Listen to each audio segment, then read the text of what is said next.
বিসমিল্লাহির রহমানির রহিম। মা মাটি ও মানুষের নেত্রী, সাবেক তিনবারের প্রধানমন্ত্রী, বিএনপির চেয়ারপারসন, দেশ নেত্রী বেগম খালেদা জিয়ার সুস্থতা কামনায়, সুস্থতা ও রোগ মুক্তি কামনায় বাংলাদেশ জাতীয়তাবাদী ছাত্রদল কর্তৃক আয়োজিত আজকের এই দোয়া ও মিলাদ মাহফিলে প্রধান অতিথি হিসেবে উপস্থিত রয়েছেন বিএনপি বিপ্লবী সিনিয়র যুগ্ম মহাসচিব, আন্দোলন সংগ্রামের অকুতোপরি রাজপথের বীর সেনানী, ছাত্রদলের সাবেক সোনালী অতীত, ছাত্রদলের সাবেক সফল সভাপতি রুহুল কবির রিজভী উপস্থিত রয়েছেন। ছাত্রদলের সোনালী ফসল, ছাত্রদলের সাবেক সফল সভাপতি, বিএনপির বিপ্লবী যুগ্ম মহাসচিব, সাবেক জনপ্রিয় এমপি শহীদউদ্দিন চৌধুরী এনি উপস্থিত রয়েছেন। বাংলাদেশ জাতীয় ছাত্রদলের মৃত্যুঞ্জয়ী সাবেক ছাত্রনেতা, ছাত্রদলের সাবেক সফল সভাপতি, যুবদলের সাবেক সফল সভাপতি জনাব সুলতান, বিএনপির নবনির্বাচিত প্রচার সম্পাদক জনাব সুলতান সালাউদ্দিন টুকু সঞ্চালনা করছেন। ছাত্রদলের বিপ্লবী সাধারণ সম্পাদক, মেধাবী ও পরিচ্ছন্ন ছাত্রনেতা জনাব নাসির উদ্দিন নাসির উপস্থিত রয়েছেন। ছাত্রদলের সিনিয়র যুগ্ম সাধারণ সম্পাদক শ্যামল মালুম, সাংগঠনিক সম্পাদক আমানুল্লাহ আমান সহ ছাত্রদল কেন্দ্রীয় সংসদের সহসভাপতিবৃন্দ, যুগ্ম সাধারণ সম্পাদকবৃন্দ, সহ সাধারণ সম্পাদকবৃন্দ, সহ সাংগঠনিক সম্পাদকবৃন্দ এবং সম্পাদকবৃন্দ সহ উপস্থিত কেন্দ্রীয় সংসদের সাবেক নেতৃবৃন্দ এবং উপস্থিত রয়েছেন ঢাকা বিশ্ববিদ্যালয় ছাত্রদলের সংগ্রামী সভাপতি সাধারণ সম্পাদক, জগন্নাথ বিশ্ববিদ্যালয় ছাত্রদলের সংগ্রামী সভাপতি সাধারণ সম্পাদক সহ জগন্নাথ বিশ্ববিদ্যালয় ছাত্রদলের নেতৃবৃন্দ, বেসরকারি বিশ্ববিদ্যালয় ছাত্রদলের বিপ্লবী সাধারণ সম্পাদক সহ বিশ্ববিদ্যালয়ের বিভিন্ন পর্যায়ের নেতৃবৃন্দ এবং ঢাকা কলেজ সরকারি তিতুমির কলেজ ছাত্রদলের সংগ্রামী সভাপতি সহ উপস্থিত নেতৃবৃন্দ, তেজগাঁও কলেজ ছাত্রদল কবি নজরুল সরকার ছাত্রদলের বিপ্লবী সভাপতি সহ উপস্থিত নেতৃবৃন্দ এবং বাংলা কলেজ ছাত্রদলের বিপ্লবী সভাপতি সহ উপস্থিত নেতৃবৃন্দ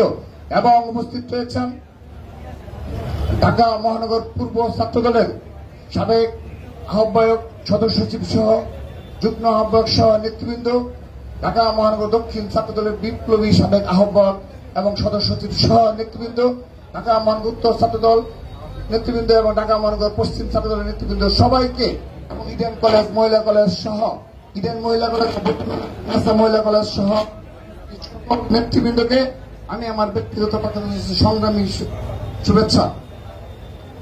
সংগ্রামী নেতৃবৃন্দ, দেশ নেত্রী বেগম খালেদা জিয়ার জন্য আমরা তার সুস্থতা কামনায়, তার শুধুমাত্র রোগ মুক্তি এবং সুস্থতা কামনায় আজকে দোয়া ও মিলাদ মাহফিল আয়োজন করেছে বাংলাদেশ জাতীয় ছাত্রদল। কিন্তু আমরা স্মরণ করিয়ে দিতে চাই, বিগত সেই 2018 সালের পর থেকেই ছাত্রদল সহ এই বিএনপি নেতৃত্বে ছাত্রদল রাজপথে দেশ নেত্রী বেগম খালেদা জিয়ার মুক্তির সকল আন্দোলন সংগ্রামের সর্বাগ্রে ছিল। সেজন্য তাদেরকে বারবার কারাবরণ করতে হয়েছে, বুকে তাজা রক্ত বিলিয়ে দিতে হয়েছে।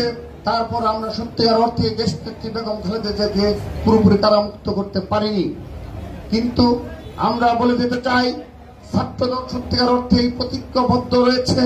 আমরা বিগত যে 28শে অক্টোবরে বাংলাদেশের সর্ববৃহৎ যে মহাসমাবেশ নয়াপল্টনে আমরা করতে সক্ষম হয়েছিলাম, সেখানে সর্বাত্মক ভূমিকা পালন করেছিল বাংলাদেশ জাতীয় ছাত্রদল।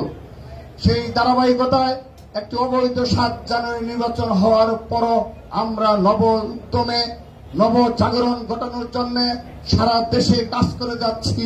তারই ধারাবাহিকতায় বাংলাদেশ জাতীয় ছাত্রদলের ইতিমধ্যে আমরা খুব স্বল্প সময়ে অর্থাৎ 3 মাসের মধ্যেই আমরা বলতে পারি আমরা একটা 260 সদস্য বিশিষ্ট কমিটি পূর্ণাঙ্গ করতে সক্ষম হয়েছি।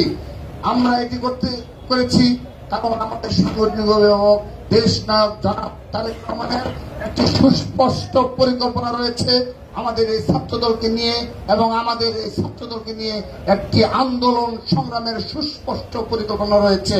সেই পরিকল্পনার অংশ হিসাবে আমরা আমাদের যত উইংস রয়েছে সকল ইউনিটকে সবাইকে নিয়ে আমরা চেষ্টা চালাচ্ছি একটি ঐক্যবদ্ধ প্ল্যাটফর্ম গড়ে তোলার।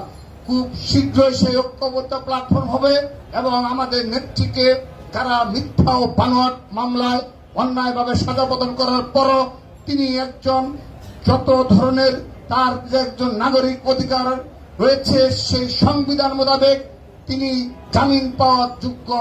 শুধু তাই নয়, আপনারা মনে করে আপনারা সবাই অবগত রয়েছেন এই অবৈধ ফেসিস্টের বিপুল সংখ্যক অবৈধ এমপি যারা বিভিন্ন সময় সাজা পেয়েছে 10 বছর 20 বছর, তাদের সবাইকে জামিন দিয়ে তারা কিন্তু সেই অবৈধ সংসদে অবৈধ সংসদ হিসেবে তারা কাজ করে যাচ্ছে। শুধু তাই নয়, আমরা যারা বিএনপি সহ ছাত্রদল যুবদল সকল নেতৃবৃন্দ যারা 10-20 বছর সাজা রয়েছে সবাইকে জামিন দেওয়া হয়। শুধু জামিন দেওয়া হয় না, 3 বারের প্রধানমন্ত্রী, বাংলাদেশের সবচেয়ে জনপ্রিয় নেত্রী দেশ নেত্রী বেগম খালেদা জিয়াকে।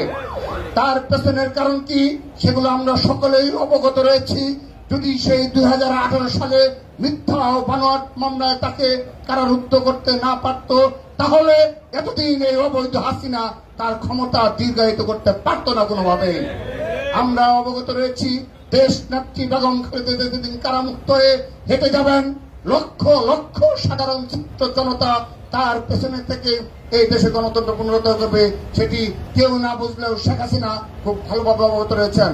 সেজন্য বিএনপি যে কর্মসূচি ঘোষণা করেছে 29শে জুন এই নয়াপল্টন পার্টি অবশ্যই সম্মুখে শুধুমাত্র এক দফার দাবিতে দেশ নেত্রী বেগম খালেদা জিয়ার নিঃশর্ত মুক্তির দাবিতে আমরা যে সমাবেশ করব, সেই সমাবেশ থেকেই ছাত্র দলের সকল নেতা কর্মীদের আজকের প্রতিজ্ঞা নিতে হবে, এই দোয়া মাহফিল থেকে প্রতিজ্ঞা নিতে হবে এই সমাবেশ থেকে দেশ নেত্রী বেগম খালেদা জিয়াকে মুক্ত করার আগ পর্যন্ত, এবং সেই সাথে শুধুমাত্র একটি অপশন গণতন্ত্র পুনরুদ্ধার করার আগ পর্যন্ত ছাত্রদল ঘরে ফিরে যাবে না। এই কথা বলে শেষ করছি। এটি শুধুমাত্র আমাদের মঞ্চ যে বক্তব্য নয়, আমরা এটি হৃদয়ে ধারণ করি এবং এবার ইনশাআল্লাহ অবশ্যই অবশ্যই রাজপথে আমরা তার প্রতিফলন ঘটাবেই ছাত্রদল ইনশাআল্লাহ। সেই আশাবাদ এবং সবাইকে দেশ নেত্রী বেগম খালেদা জিয়ার এই মুক্তির আন্দোলনে এবং তার মুক্তির মাধ্যমে বাংলাদেশের গণতন্ত্র পুনরুদ্ধারের আন্দোলনে সবাইকে রাজপথে সর্বশক্তি নিয়োগ করা আহ্বান জানিয়ে এখানে শেষ করছি। বাংলাদেশ জিন্দাবাদ, বাংলাদেশ জাতীয়তাবাদী ছাত্রদল জিন্দাবাদ, শহীদ রাষ্ট্রপতি অমর হোক, আপসহীন নেত্রী দেশ নেত্রী বেগম খালেদা জিয়া জিন্দাবাদ, বাংলাদেশের অহংকার দেশ নায়ক জনাব তারেক রহমান জিন্দাবাদ। সবাইকে ধন্যবাদ।